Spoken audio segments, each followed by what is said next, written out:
2021년 시험 대비 승마지도사발 보건관리 핵심 정리를 시작하도록 하겠습니다. 이것도 같이 4편으로 구성이 되고요. 7월 3일 시험 때까지는 이 이후에 다른 영상을 올리면 또 오히려 공부하시는데 또 혼선이 갈 수도 있고 그럴 것 같아서 별도 영상은 올리지는 않도록 하겠습니다. 대신에 이제 7월 3일 시험 끝나고 어느 정도 이제 실기 시험에 대한 좀 그런 게 좀 세부적인 게 나오면 그때 또 실기 시험에 대해서 한번 또 자료를 올리는 걸로 이렇게 다음에 좀 찾아뵐까 합니다. 먼저 질병의 개념입니다. 질병의 정의인데요. 한 번 나온 문제인데 한번 설명을 드리겠습니다. 질병이란 동물이 내적, 외적 환경의 영향에 대응해서 평형을 유지할 수 없는 상태입니다. 그래서 질병 발생의 3대 요인이 숙주, 병원체, 환경 이렇게 되어 있고요. 숙주의 집단 요거가 아마 빠지고 스트레스인가로 해가지고 문제 나와서 이게 잘못된 걸로 해서 그 답이었던 기억이 한번 있고요. 그래서 그리고 또 말이 병원체에 노출됐다고 해서 모두 질병이 발생하는 것은 아니죠. 몸이 이겨내는 경우도 있고 증상이 안 나타날 수도 있으니까 모두 질병이 발생하는 건 아니고요.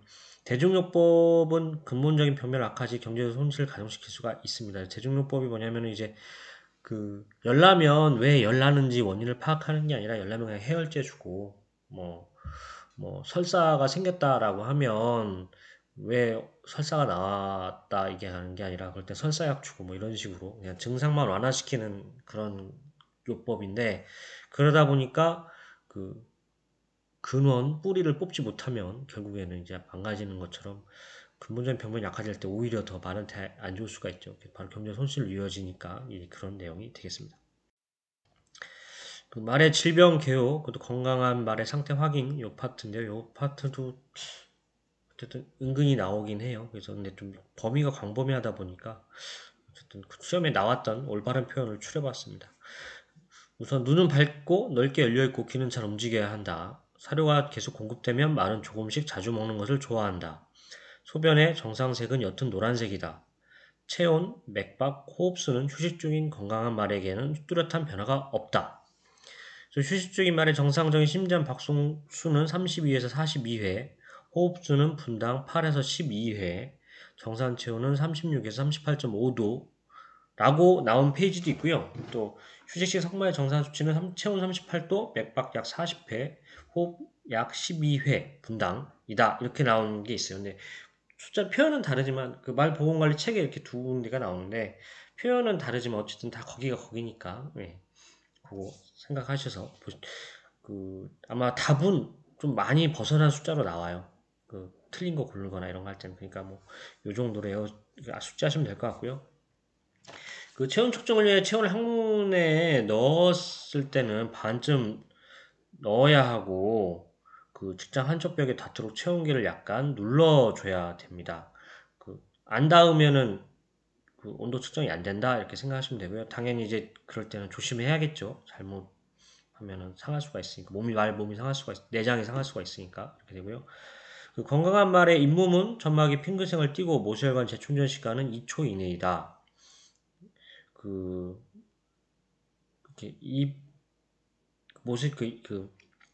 잇몸을 이렇게 눌렀다가 딱 띄면 하얀색이 다시 이렇게 빨간색으로 돌아오잖아요. 핑크색으로. 2초를 말하는 거고요. 이거 시험에 난 적이 있어요.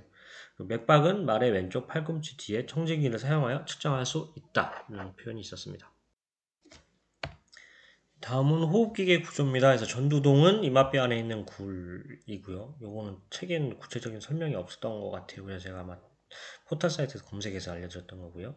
중위관교 주머니, 이게 이제 중위관, 즉 유스타키오관의 지정글 사이에 배 쪽 틈새를 통해서 관의 점막속 층이 빠져나오면서 형성이 되는 거고요. 이게 말 같은 홑 발굽 동물에서 볼 수 있는 특이한 구조고요. 근데 이제 분비물이 내부에 축적되면 이게 부어올라 만질 수 있게 된다. 이런 독특한 게 있다. 이렇게 아시면 될 것 같고요. 상악동도 이게 시험에 지문 중에 하나 나왔는데 책에는 안 나와요. 근데 이제 그냥 이런 거 있다라고 아시면 될 것 같아요. 구비강 중에 하나인데 위턱 가운데 있는 한 쌍의 빈 공간으로 안쪽은 콧속의 점막으로 되어 있으며 그 속에는 공기가 들어있다. 상악이니까 어금니 위쪽일 것 같고 그렇겠죠. 그리고 동이니까 뭐 동굴 해가지고 어금니 위쪽에 비어있는 공간 이렇게 생각하시면 될 것 같고요.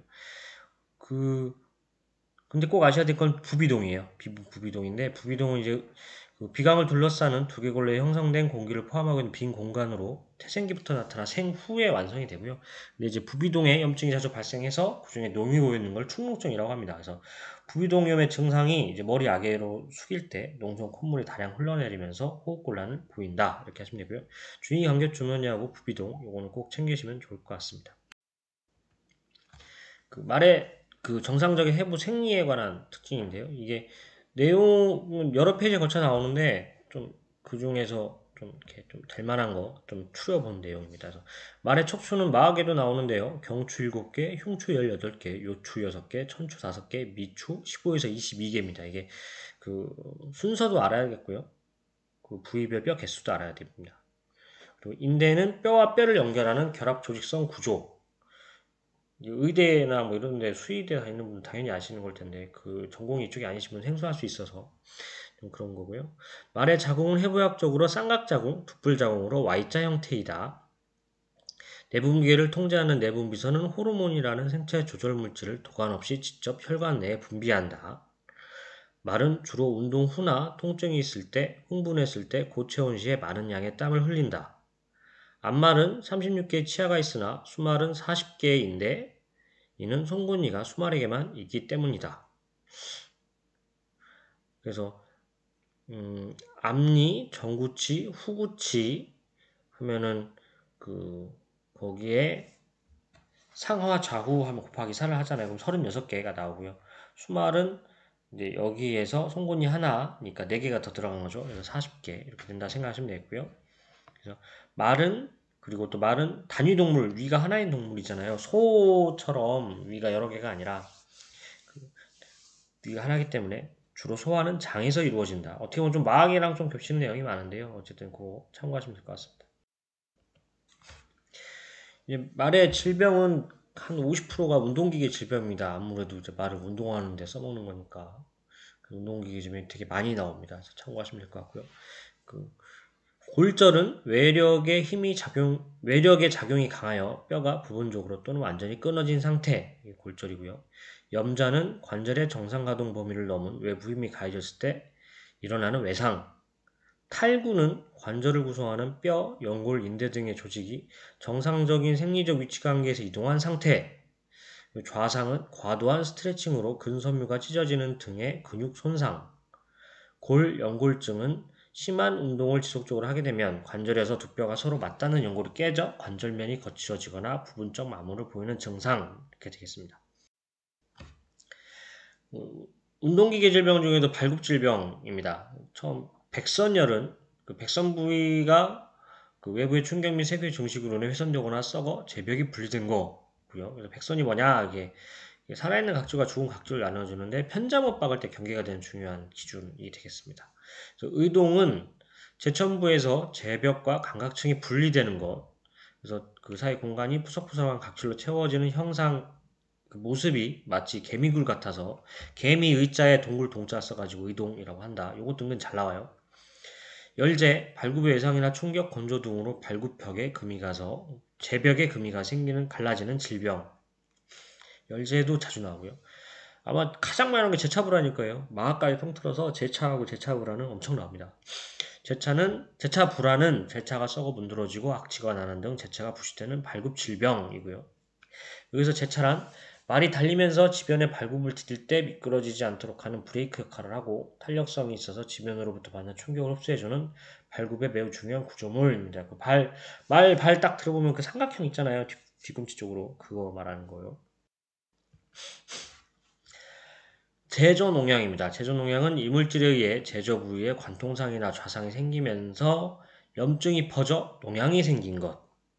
그러니까 제조에 농양이 생긴 거 이렇게 하면 되고요. 제관농양은 제관대에서 농이 나는 거 생각하시면 돼요. 그래서 발굽 측 연골의 만성 화농성 염증으로 제관대로부터 농형성 누관을 만드는 것의 특징 이렇게 되고요. 제염엽 이거는 뒤에 또 자세하게 나오는데요. 그것도 발굽 질병이니까 일단은 정의 정도만 짚어드리겠습니다. 발굽 속에 있는 연부 조직인 감갑제엽에 염증이 생겨 심하게 다리를 절거나 운동이 어려운 상태가 된 질병. 이거는 최근 4년 중에 3번이 나왔어요. 그래서 좀 중요하다 보시면 될 것 같고요. 제골염이 제3지골의 끝부분에 염증이 일어나서 뼈 손상을 일으키는 것 이렇게 되고요. 답창은 발굽의 바닥면이 자갈, 못 등 날카로운 이물에 찔려 상처가 발생하는 질병입니다. 그래서 상처 부위 감염을 통해 제저 부위 염증이 일어나고요. 그 염증이 진행돼서 재관부까지 염증이 파급되면 재관을 뚫고 용이 나오게 되겠습니다. 그래서 치료를 위해서 이물질을 제거하고 용을 배출시키고 감염 확산을 위해 포대를 해야 됩니다. 이것도 자주 나오는 문제입니다. 운동기계 질병 계속 갑니다. 그래서 주상골염, 주상관절염이라고도 하고요. 그래서 주상골에 발생하는 질병인데 이것 때문에 주로 앞다리가 파행이 되고요. 어깨 파행이라고 생각되는 만성적 파행이 나옵니다. 그래서 한쪽 다리를 앞으로 이렇게 뻗는 자세가 그림으로 자주 나오고요. 그러니까 주상골이 뭐냐면 이게 원위종자골인데 심지굴건을 받쳐주는 지렛대 역할을 하는 매우 중요한 뼈입니다. 그래서 그 제3지골 맨 끝에 뼈죠. 발굽에서 맨 끝에 뼈. 그리고 제2지골 원래 지골이 3개잖아요. 3지골, 2지골, 1지골인데 가장 높은 쪽이 1지골이고 가장 바닥 쪽이 3지골인데 그 2지골과 3지골 사이 관절 뒤에 붙여서 이게 주상 관절을 이루어주고 있고요. 또 심지골건이 그렇게 받쳐주고 그래서 그 지렛대 역할을 하는 요건데 어쨌든 여기가 아프면 염증이 생기면 아프니까 이제 거기를 딛지 않으려고 하잖아요. 그래서 그 주상골이 발 뒤꿈치 쪽에 있으니까 그래서 이렇게 그 한쪽 다리 앞으로 해서 발 앞꿈치를 땅에 대주는 그런 그림이 나옵니다. 마제염은 구배 각질 생산 조직이 만성적으로 이상 발달을 일으키는 보기 드문 질병이고요. 제염엽은 그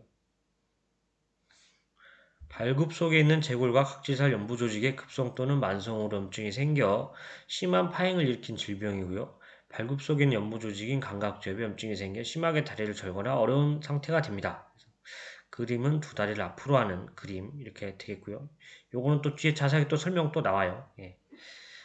퇴행성 관절염은 사지 어느 관절이나 생길 수 있고요. 특히 구절에 발생 빈도가 높습니다. 그래서 관절이 부어오는 게 특징이고요. 이미 염증이 진행돼서 열감과 통증이 없을 수도 있습니다. 그래서 관절낭은 딱딱하고 두꺼워져 있고 관절에 섬유 조직이 쌓여 있어 관절이 잘 안 구부러지고요. 파행은 다양하게 나타나고요. 관절을 구부리고 있다가 걷게 하면 파행이 증가하겠습니다. 열제, 이렇게 세로로 갈라지는 요거 열제고요. 보시면 아까 말씀드렸던 그 제3지골과 2지골 그 뒤에 받쳐주는 주상골, 원위종자골이 되겠습니다. 그래서 심지골건이 있고요. 요 빨간색으로 체크한 거 요거는 그림 문제도 나왔어요. 이게 무슨 부위냐고. 그래서 같고요. 아까 말씀드렸던 그 백선열, 그 백선이 이제 그런 제차래. 편자박을 때 모세의 기준점이 된다. 그거고요. 의동이 발생하는 부위는 그 제천부, 그 부위에 의동이 발생한다. 이렇게 생각하시면 되겠습니다. 그리고 그 제염엽 자세는 이게 그 두 다리를 좀 앞으로 뻗치고 전체적으로 몸이 뒤로 간다 이런 느낌으로 보시면 되겠고요. 주상관절염은 그 주상관절염인 한쪽 다리를 뒤꿈치로 디드려 하지 않고 앞꿈치로 디드려 한다. 앞으로 쭉 뻗어서 그래서 그 주상관절염은 주상골염이다. 요거 챙겨보시면 되겠고요. 운동기계 질병입니다. 그래서 열제에 관해서 좀 디테일하게 시험 문제가 나온 적이 있어서 좀 정리를 해봤고요. 그 열제 원인으로는 발굽 불균형, 빈번한 장제, 제3지골의 변이 등이 있어요. 그래서 제천 부위에 손상이 되는 거는 이제 곤충이 이제 다리 물면은 이제 발을 이렇게 쾅쾅 차잖아요. 그래서 그때 생기는 경우가 제천 부위의 손상. 그러니까 발끝 부위의 손상이고요. 제관 부위는 발굽끼리 부딪히거나 기타 외상위에 발생하는 경우이겠습니다. 그래서 뭐라고 해야 되나 발끝이 아니라 발 위의 부분이라고 할까요? 그 보시면 제관 부위 그 그림 보이시면 이제 그거까지 생각하시면 될 것 같고요. 그래서 갈라진 부분이 깊지 않으면 파행은 없는데 손톱 조금 갈라졌다고 해서 아프고 그러진 않잖아요. 근데 이제 세로로 갈라진 경우에는 더 이상 지내지 못하도록 홈을 파거나 철사 또는 본드로 고정하는 방법을 사용합니다. 그런데 이제 굽 전체가 갈라지고 감각주까지 벌써 가염된 경우에는 파행이 일어난 뒤에도 대치조가 어려워지고요. 그 열제 부위를 통해서 어쨌든 상처가 났으니까 그것도 2차적으로 감염이 진행될 수 있잖아요. 거기 감염이 진행되지 않도록 포대 약물 치료가 필요하게 되겠습니다. 저희도 만약에 손톱이 갈라져가지고 살까지 갈라졌다고 생각해봐요. 어우 아파. 그렇게 생각하시면 될 것 같아요.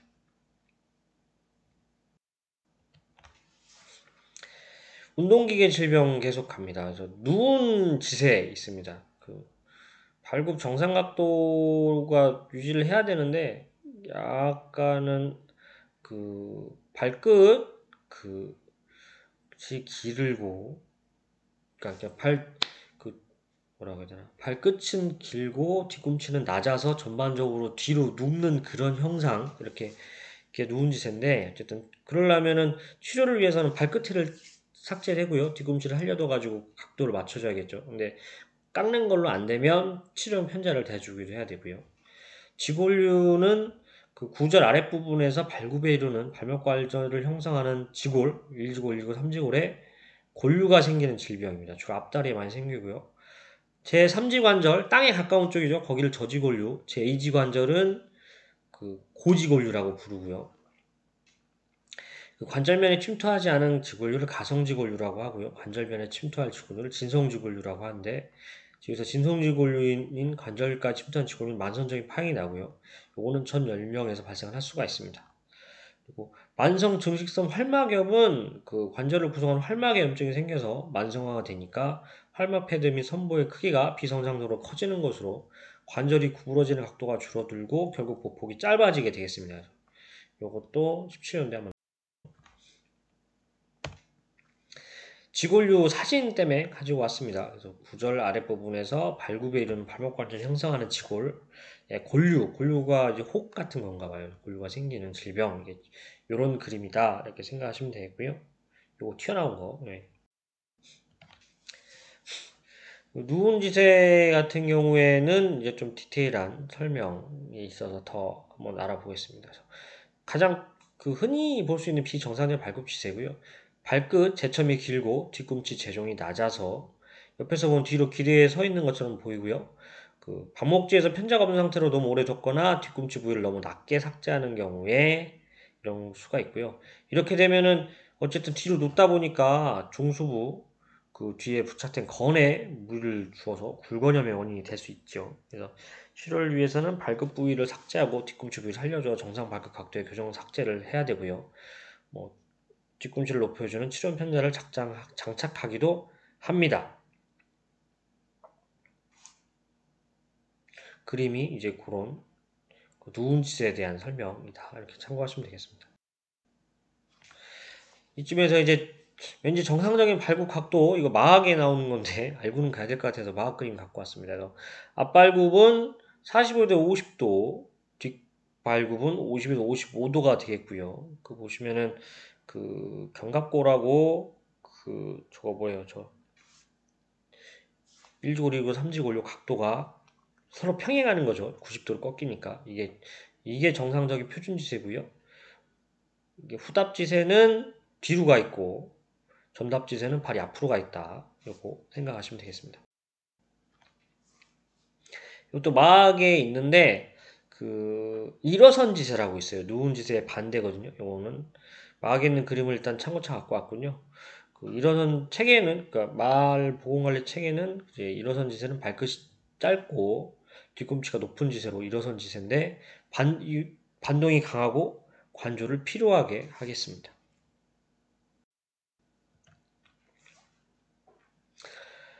운동기계 질병 계속됩니다. 개군 발목 피부염이라고 하고요. 개요부에 생긴 여러 가지 피부병인데 개요부는 구절 뒤쪽 밑에서부터 발굽의 재감과 연결되는 오목한 부위를 말하겠습니다. 이게 어떻게 보면 발목에 염증이 생기면 운동하는데 어려우니까 운동기계 질병이라고 할 수도 있는데요. 이거는 피부병이기도 해요. 근데 이제 그 피부에 염증이 시작되면은 그게 또 어쨌든 중요 부위다 보니까 말에 운동에 영향을 끼칠 수 있어서 운동기계 질병이 나와요. 그래서 세부적인 설명은 피부병 설명할 때 다시 또 설명을 드리겠습니다. 관골류 보시면은 부골과 관골을 부착시키고 있는 데에 염증이 생기거나 골막에 염증이 생겨서 딱딱하게 굳어서 혹처럼 자는 질병이 되겠습니다. 그래서 관골이 뭐냐? 그래서 말의 무릎관절과 구절 사이는 통뼈고요. 그 중수골, 중족골 있잖아요. 똑같은 말이에요. 그래서 제3 중수골과 제2사 중수골을 부착시키는 인대 염증이 생기거나 골막에 염증이 생겨서 딱딱하게 굳어서 혹처럼 자란다. 그러니까 제3 중수골이 이제 가운데, 사람으로 치면 가운데 손가락이고요. 제2 중수골, 4 중수골이 그 검지하고 약지잖아요. 그 부분 이렇게 생각하면 되겠고요. 제2, 제4 중수골의 골절이나 지면으로의 충격에서 유발이 되고요. 그 방사선 검사를 통해서 골막의 염증과 인대의 광물질 침착 같은 걸 확인할 수 있고요. 어쨌든 이게 중요 부위다 보니까 발견 후에 즉시 운동을 제한하고 압박포드를 해서 뼈의 증식을 막고 부종을 감소시켜야 되겠습니다. 보시면 그 개요부 위치 이렇게 보이시죠? 원래는 개요부 때문에 가지고 온 그림인데 여기 나오는 그런 그 용어는 다 아셔야 될 것 같아요. 제가 볼 때는 왕관절, 중수부, 구절, 비절, 발목, 개요부, 재관부, 종족부 다 중요하다 이렇게 생각하시면 되겠습니다.